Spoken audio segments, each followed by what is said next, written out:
Bienvenue dans cette capsule.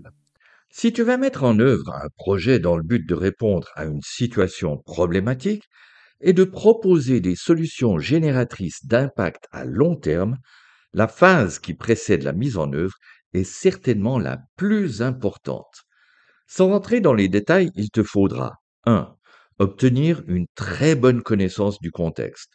2. Analyser soigneusement la problématique avec ses causes et ses conséquences. 3. Imaginer des solutions, choisir la meilleure parmi les réalisables. 4. Planifier la mise en œuvre. 5. Etc. etc.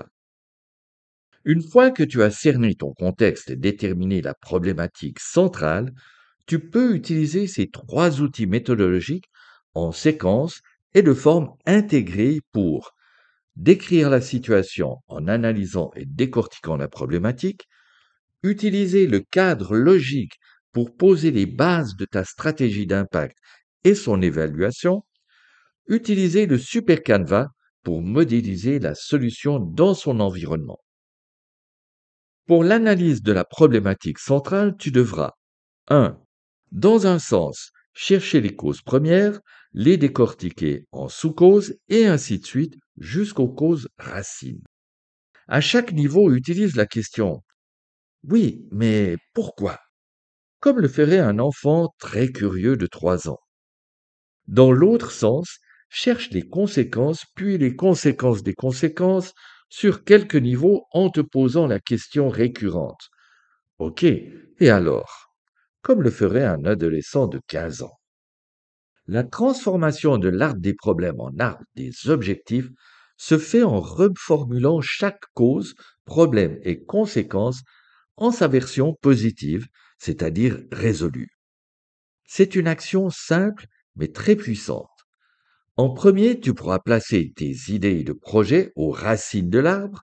En deuxième, les conséquences positivées alimenteront la première colonne de ton cadre logique. Le cadre logique, outil issu de l'approche gestion du cycle de projet, date des années 60 et est toujours d'actualité. C'est une matrice de 4 colonnes par 4 lignes où 1. Résume principalement la vision à long terme des solutions apportées, des activités à l'impact. 2. Indique succinctement tes ressources nécessaires et les principaux éléments des coûts. 3. Établit les bases pour l'évaluation des résultats de l'immédiat au long terme. 4. En rappelant les principales hypothèses externes nécessaires pour l'obtention du niveau supérieur. Plus un dernier bloc facultatif qui montre les conditions préalables pour que tu puisses lancer l'exécution des activités. Le Super Canvas travaille de pair avec ton cadre logique, avec certains éléments communs, mais il se penche plus sur la modélisation logique de la ou des solutions que tu vas mettre en œuvre. Il a une dimension plus instantanée et moins temporelle que le cadre logique, tout en étant plus intégré au contexte de mise en œuvre. Les valeurs partagées et l'impact recherché, éléments moteurs du projet. Le public cible et ses besoins, les produits et services pour répondre à ces besoins, les ressources humaines et matérielles, l'interface avec le public cible et les parties prenantes les plus importantes. Ces trois outils sont les piliers sur lesquels tu pourras te fier pour la suite de la planification et de la mise en œuvre et même de l'évaluation de ton projet.